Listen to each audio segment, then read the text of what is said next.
o el deseo interrumpido como parte del proceso creativo. Bueno, lejos de entenderlo como los fracasos, lo que proponemos aquí es como un núcleo de potencia, como forma de pensamiento y como archivos del deseo y puntos de fuga en los procesos creativos. Para abrir esta serie tenemos el enorme placer de contar con Sandra Gamarra, a quien le agradecemos mucho por estar hoy con nosotros y aparte considerando la diferencia horaria, ya que está en España y creo que son 5 horas de diferencia. Sí. Así que muchas gracias, Ah, Sandra. bueno, ustedes. Y decirles, bueno, también me acompañan hoy mis compañeros del colectivo Reset, Rosario García Martínez y Víctor López Umelsu, con quien venimos trabajando esta propuesta desde hace tiempo, así que estamos felices hoy de comenzarla y bueno, y de ser eh, Sandra la que nos va a compartir hoy la primera reflexión sobre sus proyectos fallidos en este gesto generoso de exposición, de intimidad, de sus pensamientos. Y bueno, te agradecemos una vez más, Sandra, por abrir con tu voz este nuevo ciclo. Eh, Nada, solo palabras. Que muchísimas gracias por la invitación y por vuestro tiempo, sí. Sí, estaría bueno, Nati, que presentemos también a Charla, a Sandra con su bio también para que la gente pueda seguir al menos los trabajos que ha realizado anteriormente. Vamos a presentar a Sandra en toda su extensión. Sandra Hmm. Gamarra vive y trabaja entre Lima y Madrid. Se graduó en Bellas Artes en la Pontificia Universidad Católica del Perú. En 2003 trasladó su práctica artística a Madrid, donde continuó desarrollando su obra hasta 2019. Gamarra emplea la pintura figurativa para cuestionar conceptualmente el arte y sus mecanismos. Su obra, basada en apropiaciones, actúa como un espejo que desplaza formatos expositivos, altera la circulación de imágenes y subvierte la apropiación cultural, así como la relación entre el arte y su espectador. Con un trasfondo peruano, su enfoque sincretiza las culturas precolombina, colonial y occidental. Sus exposiciones recientes recontextualizan géneros artísticos como el paisaje, el autorretrato y la naturaleza muerta.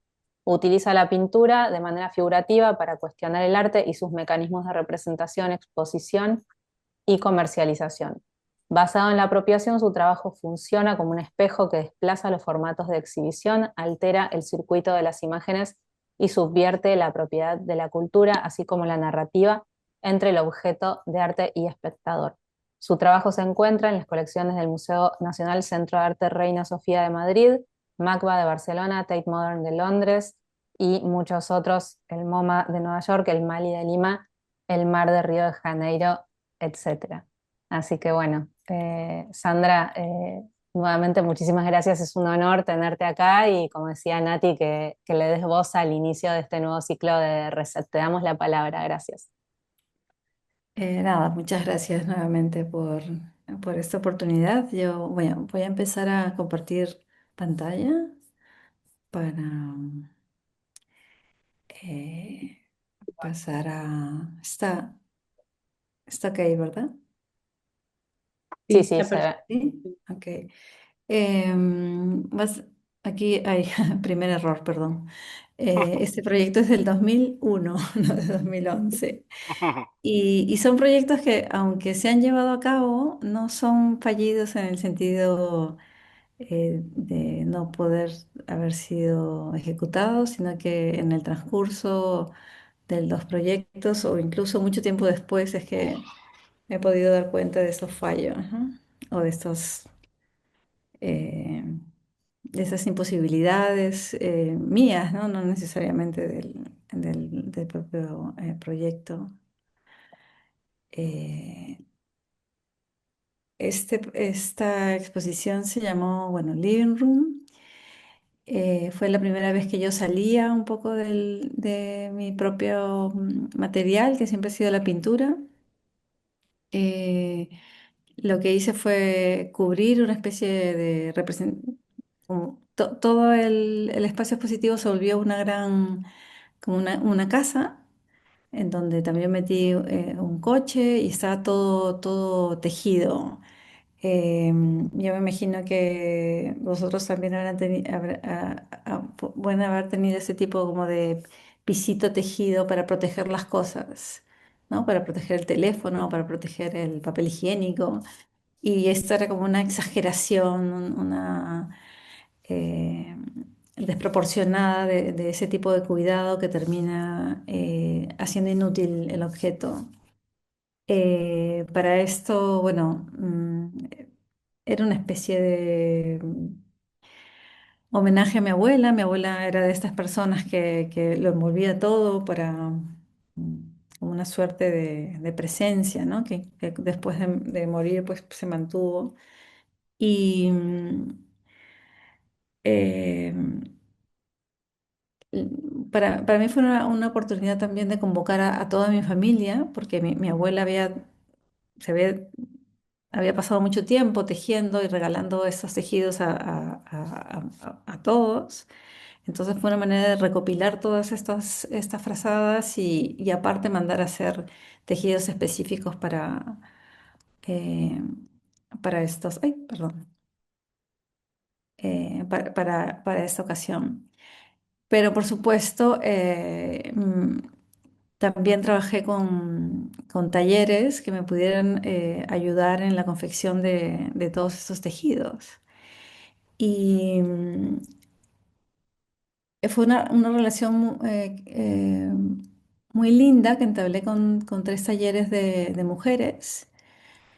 Eh, Fue una negociación muy interesante porque en un principio me corregían permanentemente que lo que les pedía pues no tenía sentido, entonces fue como una negociación de lógicas. Eh, ellas convocaron a más personas para que puedan colaborar con nosotros porque era mucha, no se nota, pero hay partes de las columnas que están forradas. Era bastante perturbador, era como un barroco vaciado. Y bueno, la exposición terminó y algo con lo que yo no conté, y es por eso que no sé si el término es fallido, pero tal vez un fallido en el sentido en el que yo no contaba con esa parte del- de la relación que se entabla, fue que esos talleres de mujeres habían crecido conmigo en número y de repente, claro, yo terminé el proyecto y ellas se quedaron sin trabajo. Y la relación que se formó, eh, se creó cierta dependencia, porque además fue como una locura todo. O sea, empezamos, por decir, con un número finito de objetos y ellas se empezaron a emocionar con el proyecto, yo también, y fue como increciendo. Había gente que empezó a colaborar incluso con parte de mi familia que se enteraba del proyecto, entonces me donaban dinero para que pueda envolver algo más que mi abuela les había. Bueno, y, y después como de 3 meses yo seguía recibiendo llamadas de estos talleres preguntándome, ¿no? ¿Y ahora qué más vamos a hacer? Y fue como muy duro, ¿no? Darme cuenta que la responsabilidad que se crea eh, con las personas que haces contacto va mucho más allá em, de esas responsabilidades que como artistas pensamos que tenemos con el espectador, ¿no? Pero no con las personas que trabajan con nosotros. Y sí, fue un momento que eh, recuerdo que me asusté, ¿no? Que pensé, nunca más voy a trabajar con gente, me voy a quedar sola con mi pincel, porque sea como si es un espacio que puedes manejar, ¿no? Que puedes controlar. Y, y, y bueno, luego en el próximo proyecto verán que como uno no aprende de los errores y tropiezas con la misma piedra, ¿no? Este segundo proyecto, el anterior fue en Lima, en la ciudad de la que soy originaria, y Frontera Corozal es una ciudad pequeñita, es un pueblito pequeñito que está en la frontera de México con Guatemala. Este era un grupo de curadores que habían propuesto un tipo de proyecto similar a Insight, que se lleva en la frontera México-Estados Unidos. Y lo que ellos querían hacer era repensar esa otra frontera que también tienen, que es la de México con Guatemala. Y es un pueblo muy pequeñito que además no existía, sino que en los 70, si no me equivoco, el gobierno mexicano lo que hizo fue unir tres comunidades que históricamente eran muy diferenciadas para crear este pueblito que por un lado servía como de pasaje de fronterizo entre Guatemala y México y por otro lado era como un pequeño eh, lugar intermedio entre unas ruinas y y la comunidad, ¿no? Como un lugar de descanso para ir a Palenque, si no me equivoco.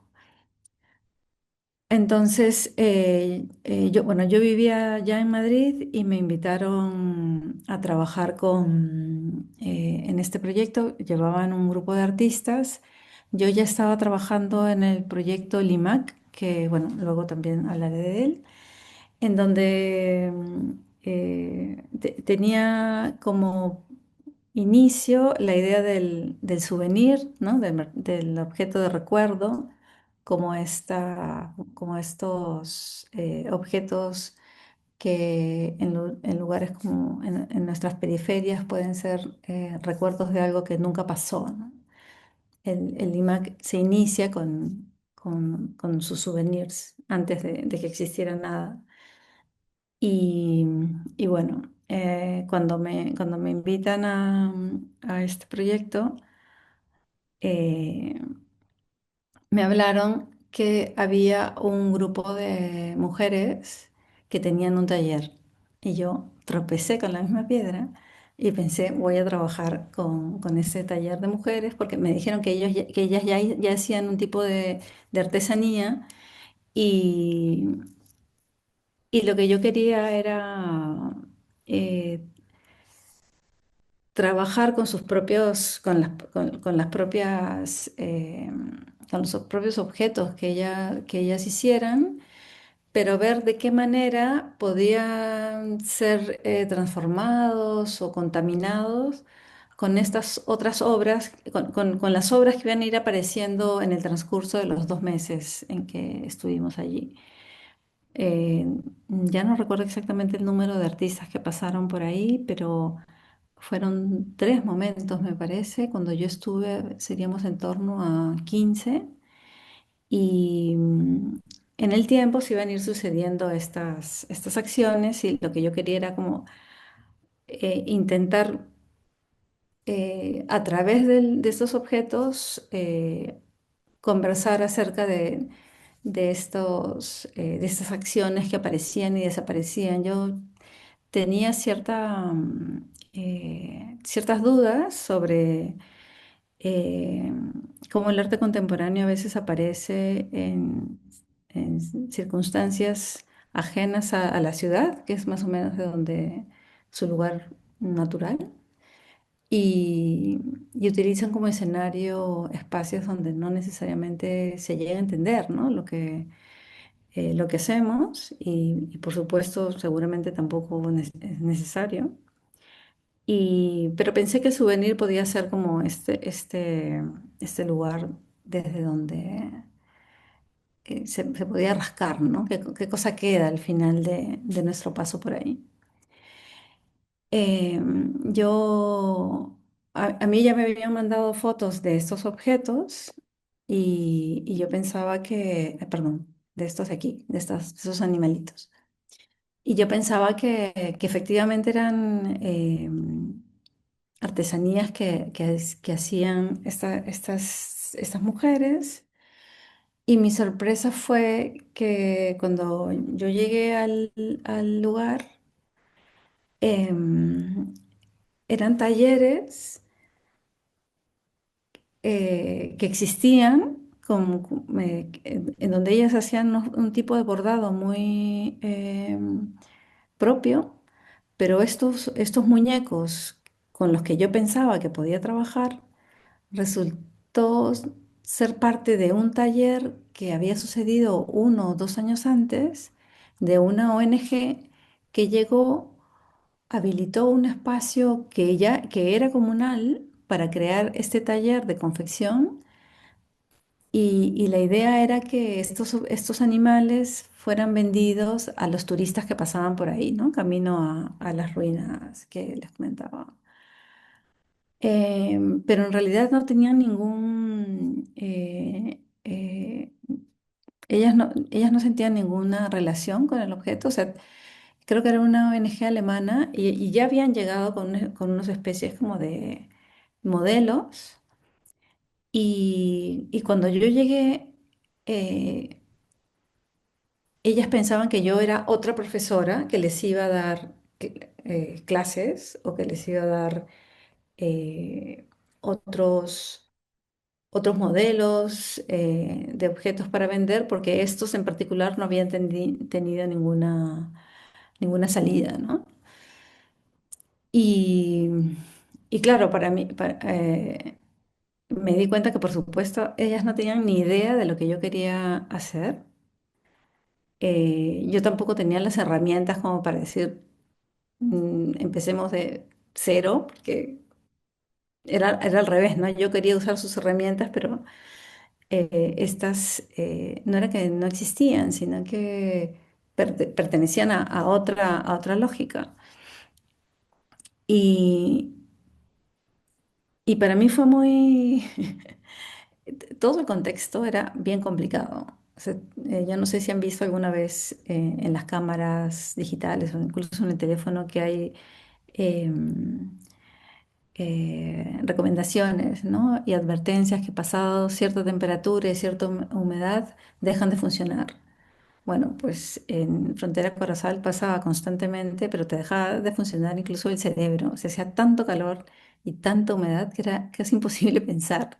Fue bien, una experiencia bastante extrema físicamente.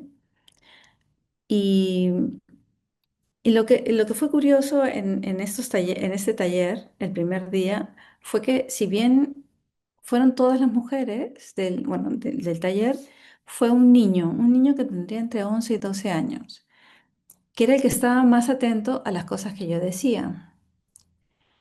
Y luego me di cuenta que en realidad este niño era como decir, el portavoz de los hombres del pueblo, porque era una comunidad que aunque eran 3 comunidades nativas propias de la zona, ya estaban evangelizados, ¿no? Había una iglesia evangélica que tenía mucho control sobre la población, muy patriarcal, ¿no? Muy machista.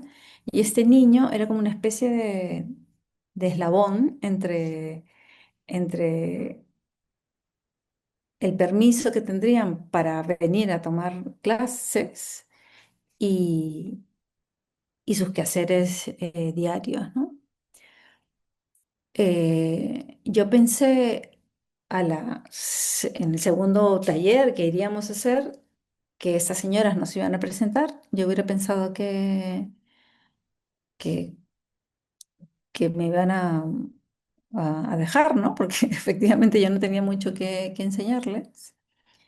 Y mi sorpresa fue que no, que llegaron, porque ellas inmediatamente se dieron cuenta que si bien yo no podía enseñarles nada, eh, ese era un lugar donde se sentían libres, porque si bien estaba el niño, em, por momentos se iba a jugar y cuando se iba a jugar ellas comenzaban a hablar, por supuesto, a veces yo no entendía porque hablaban sus propias lenguas, ¿no?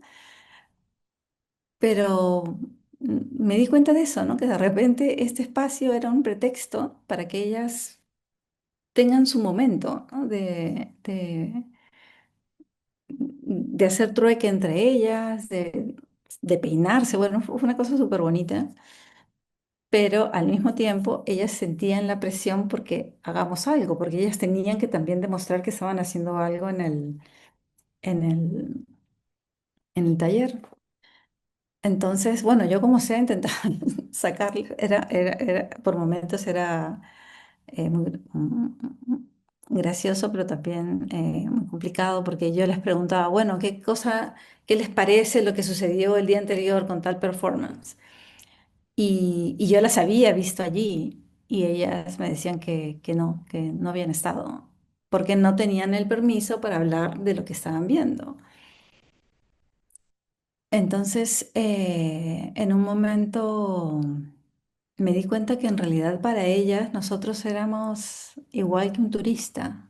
O sea, no había mucha diferencia entre nosotros como artistas tratando de hacer conexión con la comunidad y los turistas que pasaban por ahí eh, a tomar algo en la bodeguita y seguir camino, ¿no? Entonces fue muy gracioso porque empezamos a hablar de los turistas y ya con cierta confianza eh, empezaron a describirnos y fue muy gracioso porque de repente eh, sí, les causaba gracia, por ejemplo, que siempre estemos cargados de cosas, ¿no? Siempre están cargados de cosas y siempre tienen calor y siempre están rojos y se partían de la risa. Entonces añadimos a estos animales que habían venido de fuera, bueno, simbólicamente, eh, estos turistas que eran como otros animales que se unían a estos otros animales de la jungla, ¿no? Que aparecían y desaparecían y, y los, y las descripciones eran de ellas, ¿no? Que decían, siempre están cargados de cosas, son súper flacos, tienen las piernas muy largas y fue como fue un trabajo de ellas en realidad, no fue un trabajo mío. Y luego lo que hicimos fue colocarlos dentro de la propia, del propio pueblo, ¿no? En las afueras y jugar un poco con esas situaciones imposibles, ¿no? De estos animales atacando a los turistas. Eh, Algo que fue bien, eh, que sucedió en la propia conversación con los artistas que estuvimos allí, eh, fue que algunos artistas me decían, ¿no? Que esa propia imposibilidad de trabajar ya era un trabajo, ¿no? Que yo ya podía hacer de ese vacío algo y que ellos no entendían por qué eh, mi necesidad de hacer un objeto, como si tuviera que cumplir, ¿no? Nunca mejor dicho, con un objetivo. Y la verdad es que el objeto, el muñeco este, en realidad no era, para mí no era una obra mía, ¿no? Pero sí era una necesidad de ellas de mostrar que estaban haciendo algo, pero que yo tampoco podía revelar que era un pretexto. Entonces, sí, fue un momento en el que me di cuenta cuán distantes estamos a veces, ¿no? De nuestros mundos, ¿no? Nuestras necesidades conceptuales o nuestros ideales creativos se alejan tanto de esos lugares donde de repente aparecemos, ¿no? Y se hace contacto por otras vías. Eh, Me dirán, estoy bien de tiempo, ¿no? Esta sí es una pieza una exposición que se hizo en el 2011. Fue en un museo pequeñito que hay en Miami. Es el Bass Museum. En ese momento, no sé si hasta ahora, tenían un proyecto con artistas contemporáneos para que trabajen en base a su colección permanente. Es una colección eh, muy heterodoxa.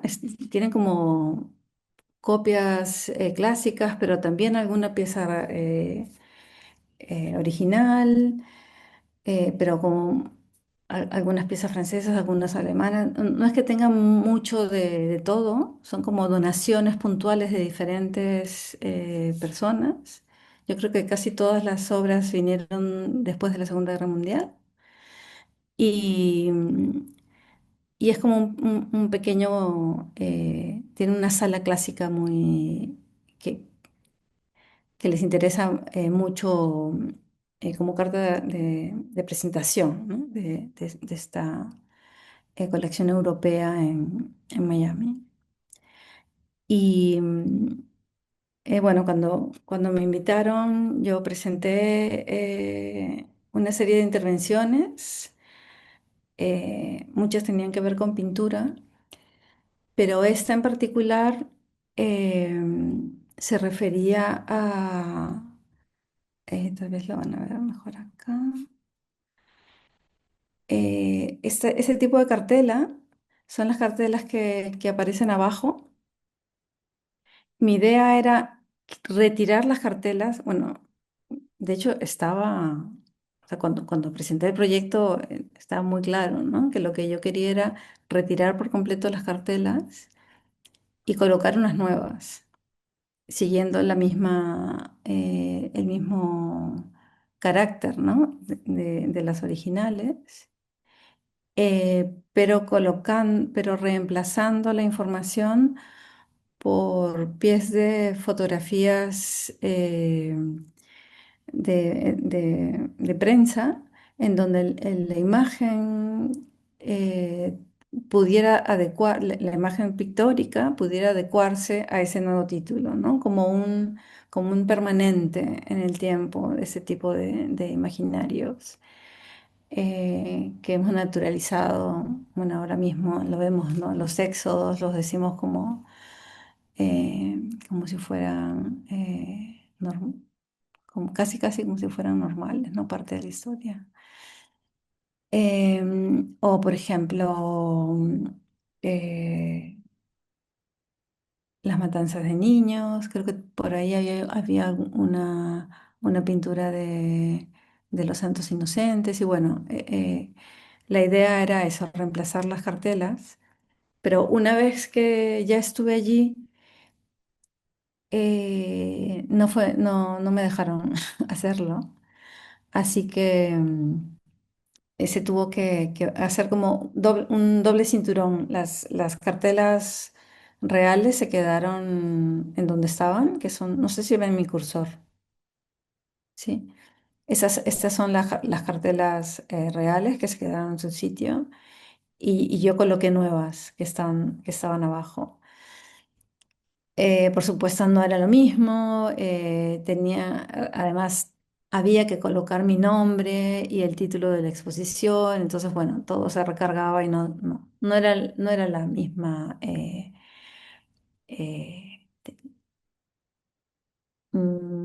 el efecto, no sé si sorpresa, pero disruptivo, pues se cancelaba inmediatamente si aparecía un nombre pues que no tenía nada que ver con o que se repetía un nombre constantemente, que no.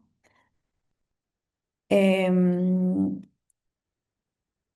para mí fue como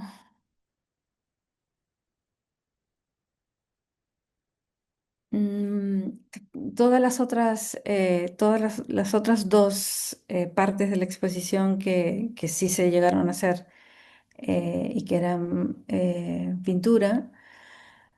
Dejaron de tener sentido de repente porque tenían que ver justamente con el reemplazo de las piezas, ¿no? De las cartelas. De hecho, eran cartelas que estaban pintadas, en donde no se podía leer nada. Y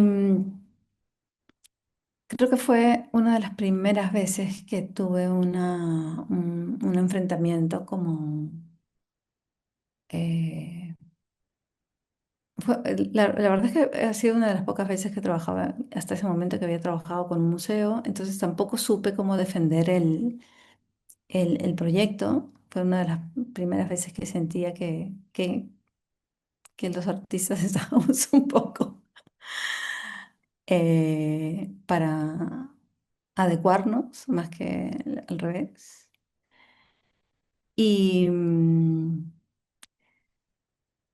y no, no sabría decir si aún así la, el tensar, ¿no? Estos momentos históricos con el presente seguía siendo, aunque rebajado, molesto, pero la propia inauguración, todo fue como muy em, eh, triste, como muy poco, sentí como muy poco entusiasmo de parte del museo. Y, pero bueno, a partir de, después de haber hecho esta pieza, esta instalación, pues me propuse hacer la mía propia de cero, ¿no? Entonces, eh, el, bueno, esto ya viene al final. Esa es otra pieza que tiene que ver con gabinetes, que fue una instalación, esta es anterior, perdón, al mismo tiempo en Bath, este es anterior, y luego viene una tercera,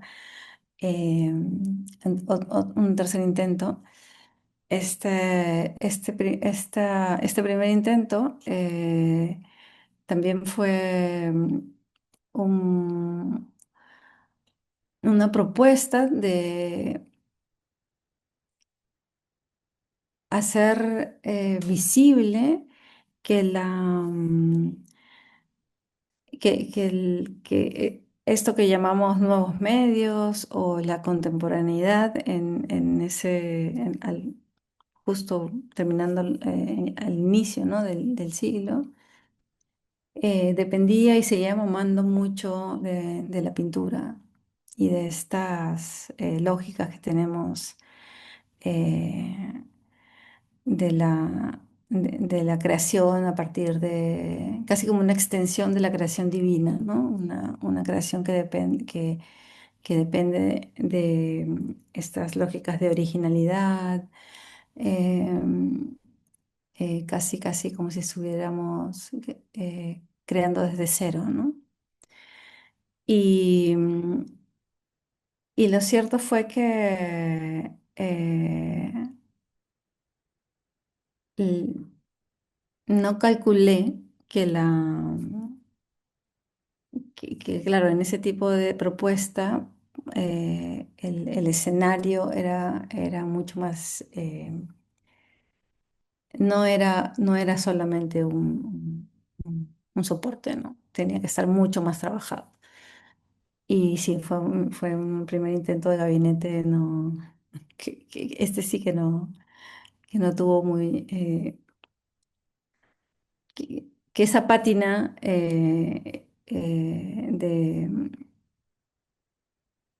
de historia no se sustentaba solamente por los marcos, por ejemplo, que podía poner, o por la cantidad de pinturas que podían asemejar a los gabinetes de curiosidades, sino que había una cuestión escenográfica con la que con la que no estaba contando, ¿no? Y que luego, cuando en el museo, en el BAS, en el proyecto anterior que presenté anteriormente, pasó lo contrario, ¿no? De repente estaba en este lugar que era como muy, muy clásico, pero sin embargo, esta intención de contemporaneizar tampoco se pudo llevar a cabo por completo.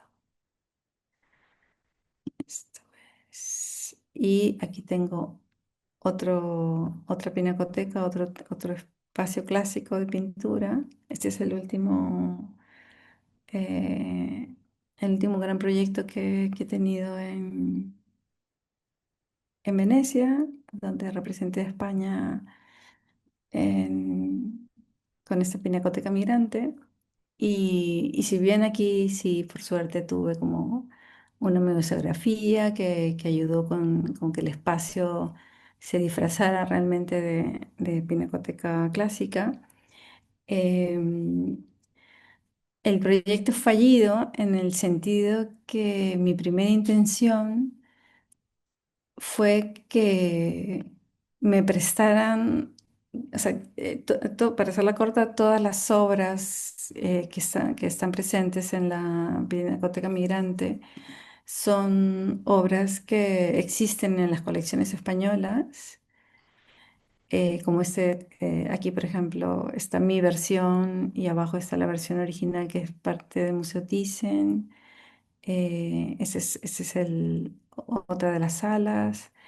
Y también esa es una versión del Franz Hals, también del Thyssen, y esta es, bueno, mi versión.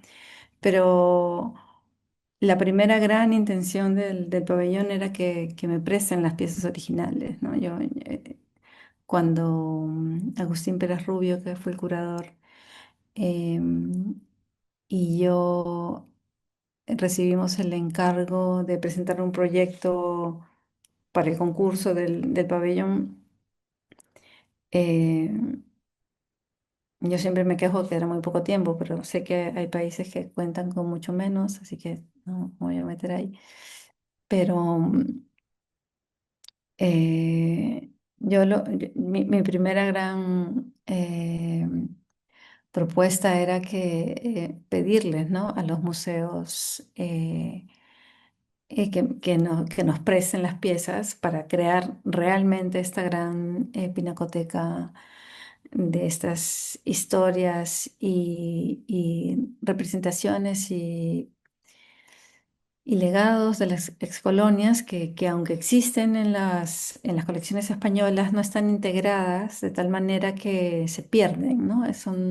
Son 300 años de historia, al menos con Perú, con otras excolonias más o menos, pero más o menos en Latinoamérica son esos 300 años de colonia que en las grandes pinacotecas y en los grandes museos de España desaparecen, ¿no?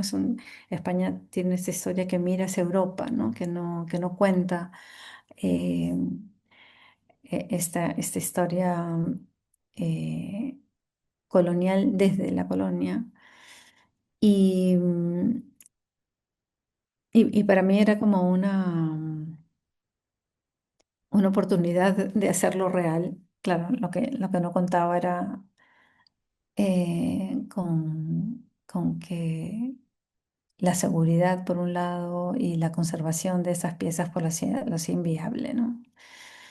Entonces, claro, de repente me encontré con 10 meses para hacer toda la pinacoteca y en ese sentido fue fallido porque yo me había prometido, tengo un niño ahora que ahora tiene 7, pero cuando recibí el encargo tenía 5 y yo me había prometido trabajar de una manera más mm, organizada justamente para tener tiempo para él y bueno, para nosotros, ¿no?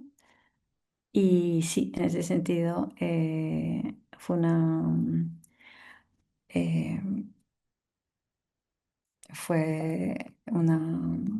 no quiero decir error, pero fue un año complejo e hizo que todo el proyecto se complejizara más por estos tiempos que fueron cortos, pero además eh, muy cansados, ¿no? Muy agotadores física y mentalmente, ¿no?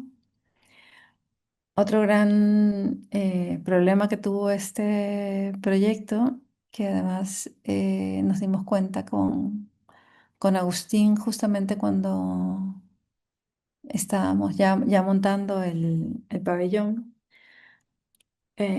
fue el título.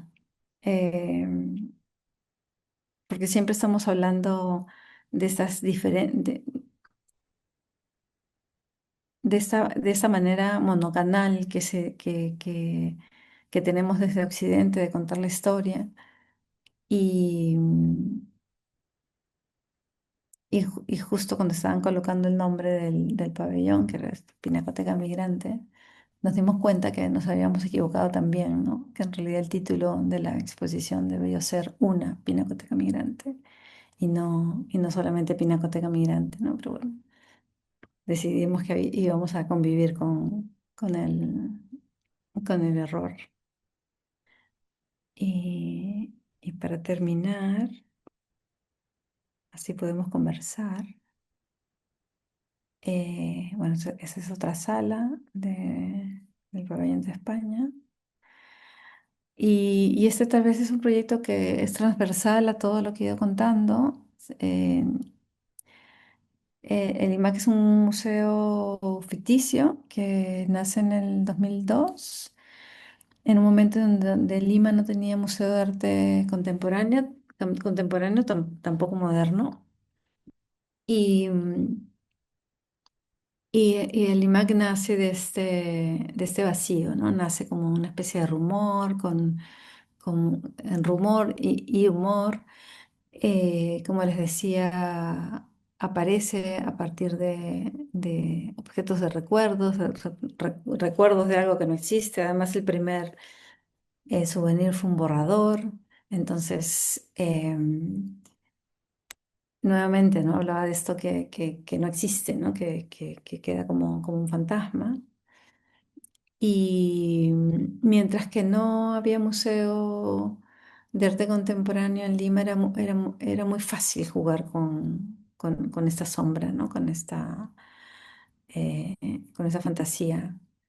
El museo iba apareciendo y desapareciendo en la calle, como aquí un amigo y yo estábamos vendiendo los souvenirs en la puerta del Reina Sofía, o si no nos metíamos en las ferias de arte, por ejemplo.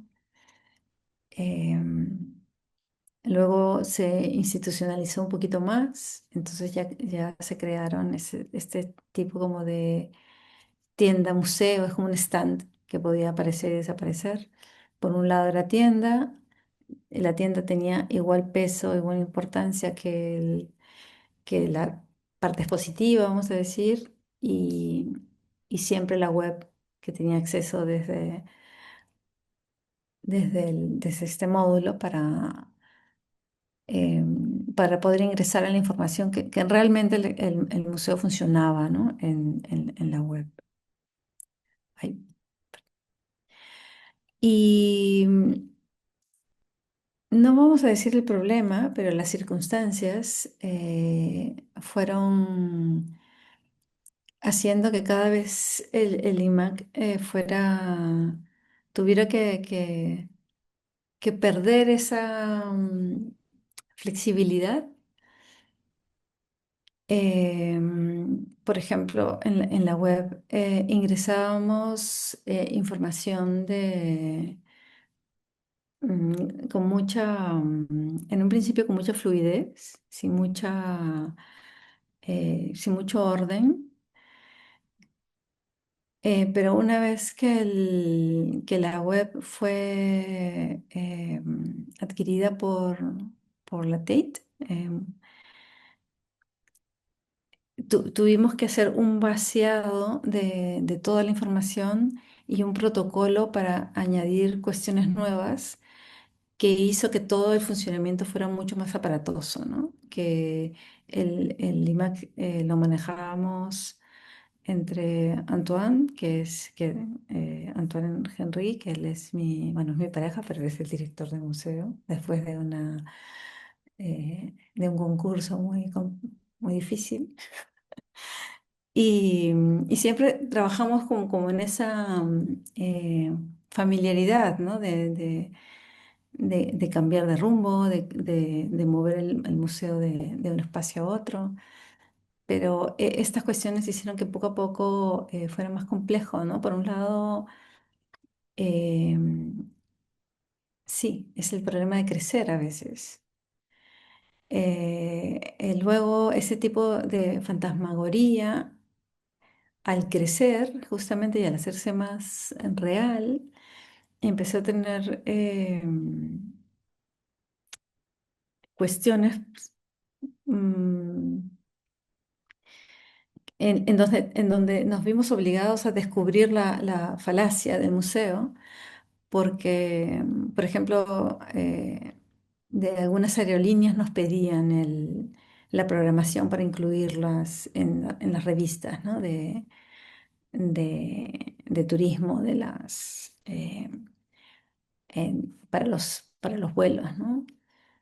Y claro, no podíamos falsearlo, o sea, podíamos haberlo falseado, pero lo que no podíamos falsear era la locación, porque supuestamente el museo estaba a las afueras de Lima en un kilometraje, en un espacio, y era como, yo me imaginaba, no sé, 20 turistas japoneses perdidos en la carretera en Lima, y era, como, acá era una denuncia, ¿no?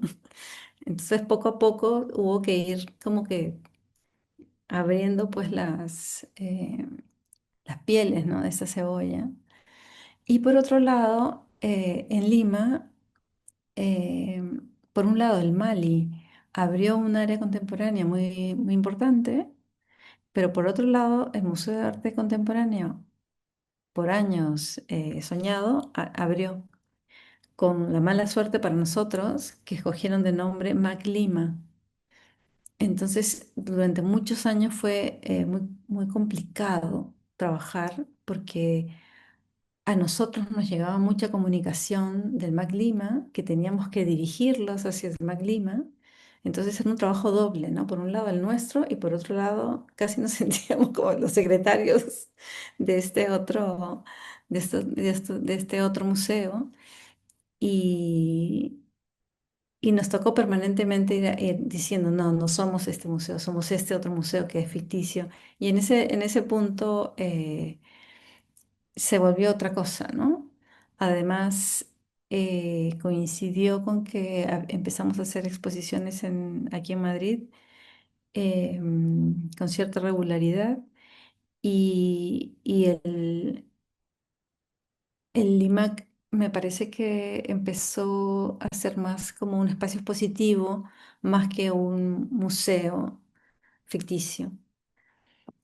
Coincidió además que vino la pandemia, entonces desde ese momento está un poco decimos que tiene un COVID largo, entonces está en recuperación todavía, pensando aún qué forma y qué formato darle, ¿no? Y nuevamente, no es que sea no siento que sea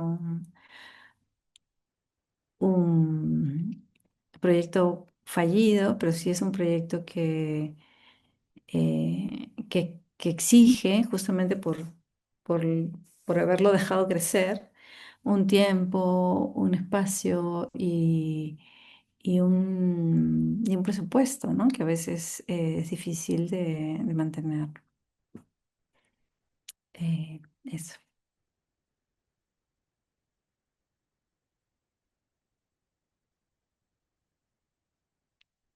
No sé si quieren Sí, hacer una... perfecto, perfecto, Sandra, muy claro también toda la exhibición y también es súper interesante también como yo creo que tú vas definiendo de alguna forma este tratamiento de lo que uno podría pensar el error, no en el error en el sentido de que no se hizo, sino o que algo falló, sino como que todos los proyectos también tienen como una segunda piel, ¿viste? Es que donde donde uno va trabajando y de alguna forma reflexionando sobre el propio proyecto. Me interesó mucho también como este inicio que contaste también con las tejedoras también. O sea, como muchas veces también el arte contemporáneo no piensa también como las formas de producción que hay detrás y Ujú, también esas formas de producción que también viven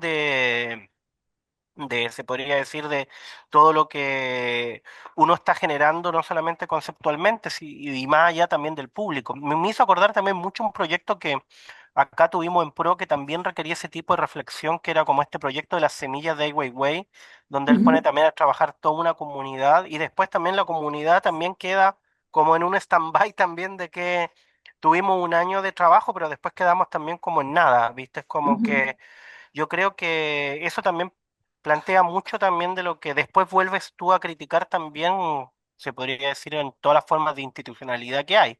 Viste que son la mayoría de las veces como formas de presentación más superficiales, pero no críticas estructurales también al propio trabajo artístico y al trabajo institucional. Muy contento también de ver toda esta cantidad también de proyectos también expuestos y también ver LIMAC también, que para nosotros también es un proyecto, como lo contaba Rosario antes, también como referencial, también como otras formas de institucionalidad también.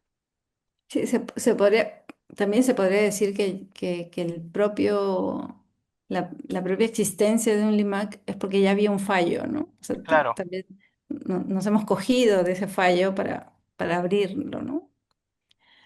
Em, pero, pero sí, con el LIMAC creo que lo que yo he aprendido, ¿no? Y creo que Antoine también es mm, que no todo debe crecer, ¿no? Que hay ciertos proyectos que tal vez tienen un tamaño y, y que hay que saber, ¿no? También tu propia, hay que reconocer propia fortaleza física, ¿no? Para mantenerlos en el tiempo.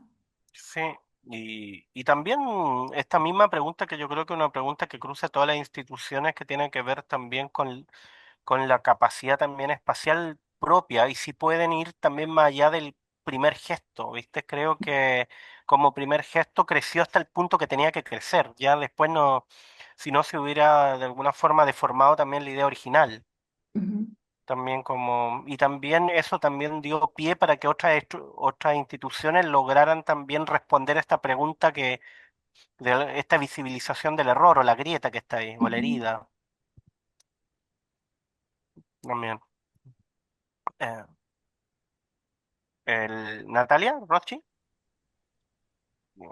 A mí me parece, bueno, muy generoso de tu parte, como poder contar todos estos fallidos o estas situaciones más que bueno, que en realidad también dan pie como a otros proyectos latentes para pensarlos en mayor profundidad. No significa, o sea, como que se abandone ese proyecto porque no haya funcionado, sino que permite profundizar en esas situaciones como, y a veces, o sea, como que pasan dos veces, ¿no? Como que uno piensa que lo procesó o que lo internalizó, como contabas que hiciste ese proyecto en el 2001 de cubrir esa sala con los tejidos o los bordados, y después nuevamente, creo que en el 2004 en la frontera, y no sé, me parece como, claro, es como muy, eh, sí, como que no necesariamente, por más de que uno lo analice y lo piense, como no lo volvés a hacer, ¿entendés? Como que podés tropezar nuevamente con la misma piedra, pero te lleva a otras reflexiones. No sé, me pareció muy generoso también eso de dejar ser eh, a esas personas que querían realizar eso en ese momento, siendo el espacio para realizar tu obra, ¿no? Como, no sé, me pareció muy... Y, esa experiencia fue como muy, cuando digo joven no era que era tan joven tampoco, pero digo yo como artista, ¿no? Creo que no tenía las herramientas como para em, adelantarme a ese tipo de responsabilidad. Y, y me acuerdo de entender que ya nuestra sola presencia en ese lugar era tan perturbador que lo único que podía hacer era dejarme llevar por ellas, ¿no? Como si me hubieran pedido, mira, nos tienes que enseñar a pintar y yo, venga, taller de pintura, ¿no? Lo que, y, pero también para ser conscientes y para practicar nuestra propia imposibilidad, ¿no? Yo creo que a veces no nos permitimos, ¿no? Ser activamente, eh, fallar activamente. Sí. Eh, ¿Tenemos Aquí preguntas hay, del público? sí, Sí. hay varias preguntas, hay comentarios. Eh, Aquí hay una pregunta que dice, con respecto a lo que hablabas de que no todos los proyectos tienen que crecer. Ari Carbó dice, si bien no todo debe crecer, muchas veces hay rol. Eh, bueno, Ari Carbó también dice que es generosidad de tu parte contar todas estas intimidades, lo que no fue como esperabas. Eh, bueno, muchos comentarios. No sé si querés responder esa pregunta. La primera pregunta justo se cortó, no la escuché completa. Ari Carbó dice, si bien todo no debe crecer, muchas veces escapa el control. Ujú. Sí, sí.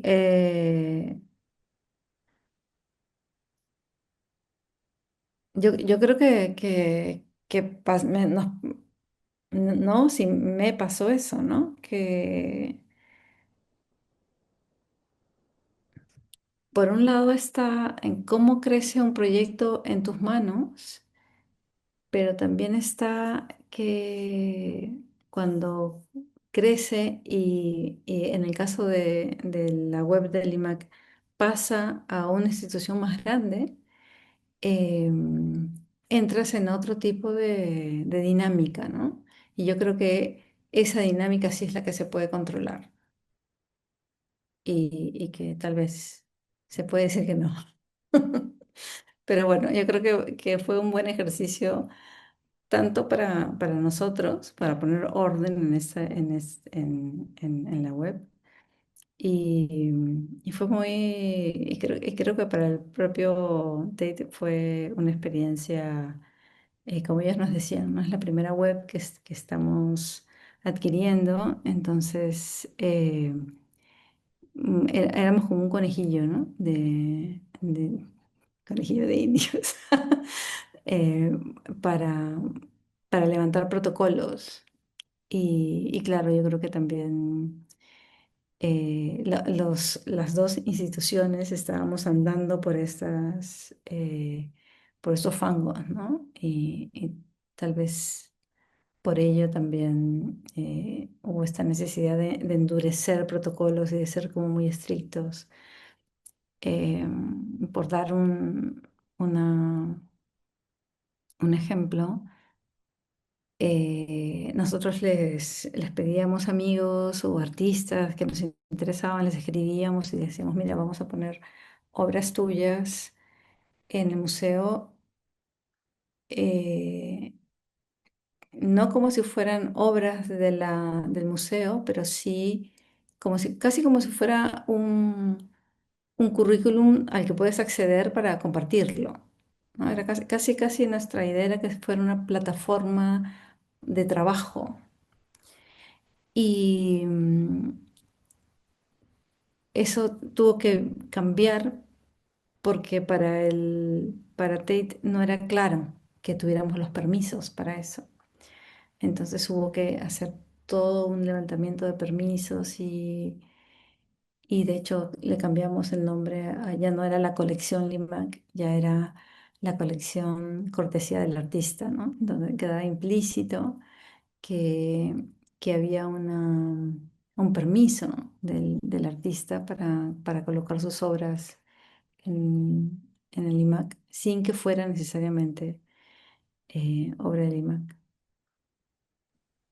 Y aquí hay una pregunta que me parece interesante, que dice Virginia Maldonado, que de todo lo que contás, si tuvieras que volver a reincidir o a fallar, ¿qué proyecto elegirías de nuevo y por qué? También te piden la web de Limac. Eh, Podemos la, compartir. la web es www.li-altomac.org. ¿Y qué? Yo creo que intentaría hacer nuevamente al mismo tiempo eh, en algún museo que me diera permiso, ¿no? para, para realmente cambiar las cartelas. Eh, yo creo que lo suyo es eh, toda una sala, ¿no? Completa en donde el, ese imaginario que uno tiene digerido eh, se te atragante un poquito, ¿no? Te crea como cierta indigestión, ¿no? Como, sí, que te repita en todo el sentido de la palabra, ¿no? Que sea molesto. Creo que hay la pintura como herramienta y como creadora de imaginarios. eh, Ha naturalizado una simbología que hace que las imágenes que vemos en la prensa, que vemos en la tele, no nos toquen, ¿no? Me acuerdo la, mi hijo pequeño eh, hizo clic al mundo durante la pandemia en Perú. Entonces él hasta los 3, 4 años nunca había entrado a una iglesia. Y por una cuestión de trabajo, bueno, estábamos en Santiago de Compostela y él se quedó con una nana mientras que Antoine y yo estábamos trabajando. Y la idea era que esté por ahí, bueno, no sé cómo, terminaron en la catedral. Y entonces le pregunto a Raimi, ¿no? ¿Qué tal? ¿Qué han hecho? Y me dijo, hemos estado en la casa de la bruja y había muchos muertos. Y yo pensé, ¿en dónde me han llevado a mi hijo? Y había estado en una iglesia. Y es eso, ¿no? Son todas estas imágenes y todas estas torturas que la pintura y la escultura, eh, pero toda nuestra... eh, es una cultura que ve en el sacrificio eh, una, el pasaje a la salvación, ¿no? Y, y creo que todavía queda en nosotros una especie eh, de pulsión, ¿no? Por el sacrificio, ¿no? O por sacrificar. Sí. Acá tenemos, Sandra, gracias. Otra pregunta que nos comparten de Diapel Amsterdam. Sandra, ¿nos podrías contar a partir del LIMAC qué significa para ti coleccionar, archivar y exhibir en un país en donde las estructuras están fragmentadas o dominadas por lógicas coloniales? ¿Tenían algún tipo de acercamiento pedagógico a estos temas o generaban algún dispositivo educativo para revelar esta falla con el proyecto LIMAC? Yo, antes de, de que puedas responder la pregunta, ¿no? Me interesaba porque hay otro comentario que habla del museo como un museo ficticio, y en relación a este comentario, la pregunta es si es un museo ficticio o si, eh, dada la conciencia, ¿no? del panorama artístico e institucional, la falta de un museo de arte moderno contemporáneo en Lima en ese momento, no es también un comentario, por supuesto, irónico sobre el tema, pero también, en cierta medida, como una institucionalidad alternativa, ¿no? Como una Ujú. forma de crear institucionalidad vinculada a una idea de museo que, por otro lado, es muy distinta a- en América a la idea de museo que se maneja en Europa, en donde hubo crítica institucional súper activa, un tipo de institucionalidad. Acá justamente lo que nos estaba faltando era un museo. Entonces, eh, la pregunta es si es un museo ficticio o si es un museo que se postula como una institución alternativa y también o si el plano ficticio hace a esa también institucionalidad diferente, ¿no? O alternativa. Em, Escogíamos y escogimos la idea de ficción antes del Museo Ideal, que era esta otra... eh, constantemente nos encontrábamos con el Museo Imaginario, eh, con esta descripción del museo y yo preferiría mil veces o me sentía mucho más cómoda con la idea de ficción que con la idea de imaginario, porque justamente en lo imaginario pareciera que hay un ideal cumplido, ¿no? ¿Cómo te imaginas idealmente las cosas? Y más bien el IMAC era una ficción en el sentido de que no era el museo que yo, el museo que yo pienso o que yo creo que tendría que ser eh, el que recabara de alguna manera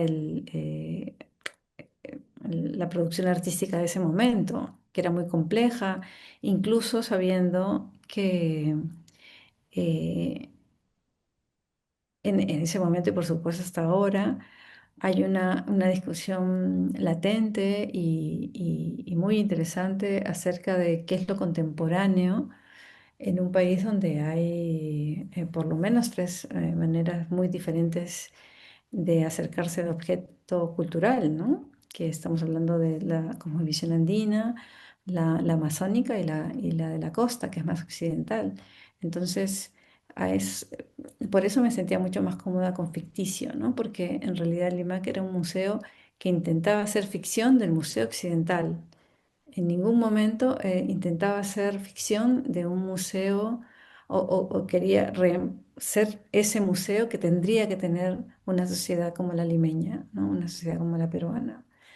Entonces, sí, nace como casi como eh, a mí me gustaba la imagen de espejo que distorsiona, ¿no? Con un espejo eh, que te deja ver eh, los errores, ¿no? Que te parodia de alguna manera. Eh, Me acuerdo mucho cuando nos enseñaban a pintar en la universidad, que nos decían que una de las maneras de ver los errores era ver lo que pintábamos en el espejo, ¿no? Y de repente aparecen todas estas asimetrías extrañas y siempre sentía esta cuestión, ¿no? ¿Qué pasa si en una ciudad pequeñita, allí periférica de Sudamérica, aparece un museo de arte contemporáneo con todos los grandes hits europeos y norteamericanos, ¿no? Y en ese sentido es que era ficción, porque era ficción de otro, ¿no? No era ficticio en el sentido de una institución. ujú, ujú. Y como dices tú, el museo, mientras que no había museo de arte contemporáneo, era el museo que había. Entonces sí que era em, real, entre Total, comillas. sí, sí. Me También acuerdo antes de empezar la charla con Sandra hablábamos del micromuseo de Gustavo de Gustavo. Buntix, que también fue un poco concebido con este mismo espíritu, ¿no? También de, no sé si de ficción, pero sí como de parodia también a la situación. Pero bueno, Y de, volviendo sí, y de hacerlo con tus propios medios, ¿no? total. Sí, sí, ¿No? sí. Pero Y, sobre todo de hacerlo. Mira, yo recuerdo en en una bienal de Sao Paulo, eh, me encontré con un artista, yo estaba presentando en esa bienal, habían invitado al IMAC para que preste su serie October de Richter, porque la bienal había pedido al MoMA la serie y al final el MoMA no prestó la serie. Entonces, para el discurso era muy importante October y nos lo pidieron, ¿no? Entonces, en esas circunstancias donde el IMAC se presentaba como prestador de unas obras, él le hablaba, le explicaba lo que era el IMAC a este artista alemán. Y entonces él me dijo, bien, ¿no? O sea, no fue errado su comentario, pero de repente me dijo, bueno, tal vez lo mejor que le puede pasar a una ciudad es no tener museo de arte contemporáneo. Y yo pensaba, claro, eso lo puedes decir tú porque tienes museo de arte contemporáneo.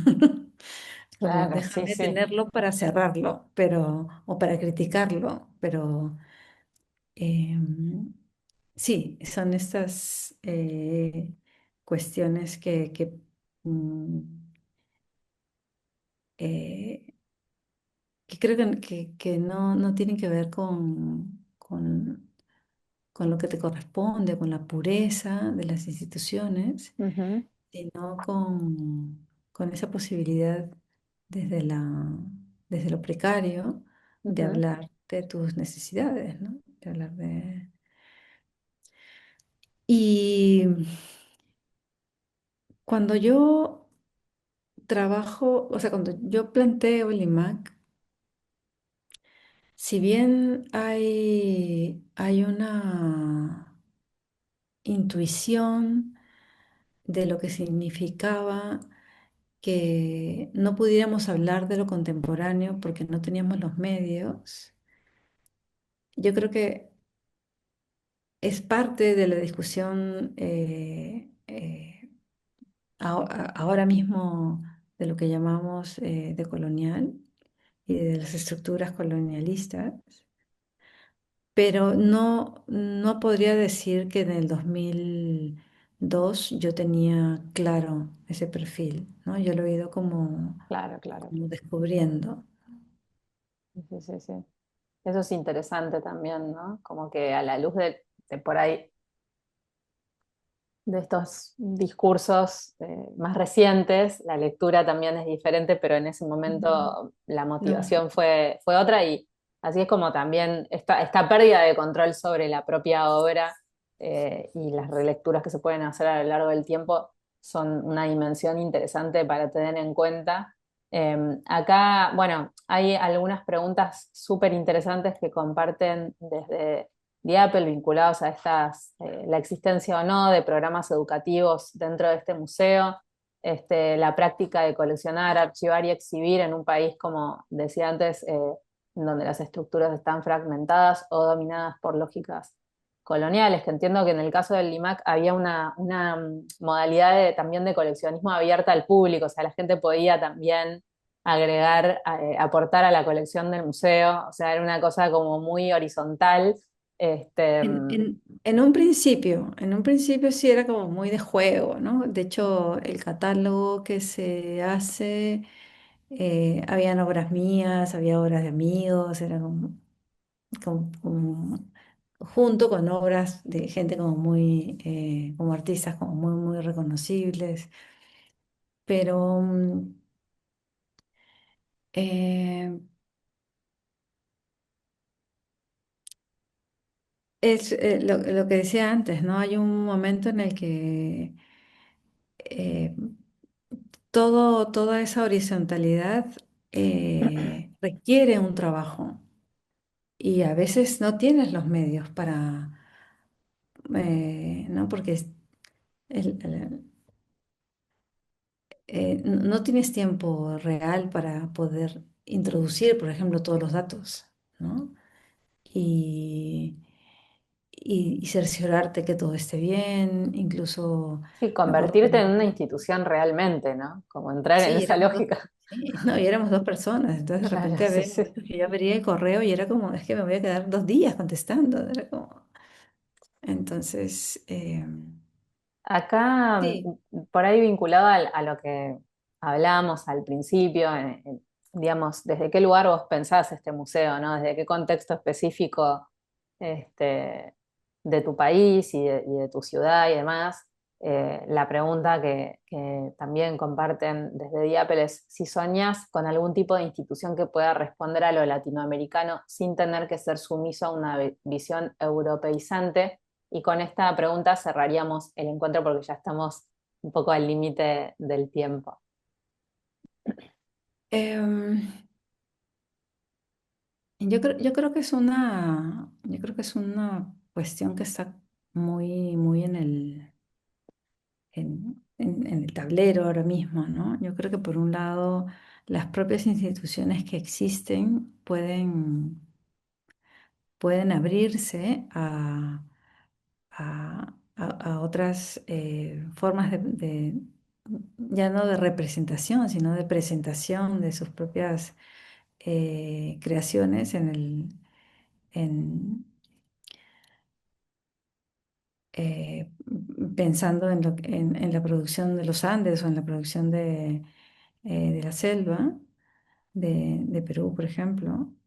Pero por otro lado, creo que también hay que ser conscientes y muy respetuosos en el momento de qué ocupar, de qué lugar se quiere ocupar, ¿no? Porque podemos imaginar esos otros lugares, pero yo creo que también estos lugares que existen son lugares en donde hay una necesidad de ser ocupados, ¿no? Entonces pensar solamente en crear esos otros lugares, a veces lo que es la sensación que me da, ¿no? Lo que va a terminar es creando eh, como otras vertientes, otras formas de representación, em, pero no necesariamente completando esta otra que ya existe y que yo creo que es también necesaria de modificar. Entonces yo creo que una cosa no quita la otra. Yo creo que también hay que ser conscientes que en el momento mm, que, que uno o como institución pretendes coleccionar, incluso exhibir, ¿no? Obras que no pertenecen a nuestras propias formas de creación, eh, tenemos que ser conscientes de que desde la propia agencia de esos creadores, de esos artistas, em, hay una, eh, no quiero decir modificación, pero tal vez una adecuación a nuestras formas y que, por supuesto, eh,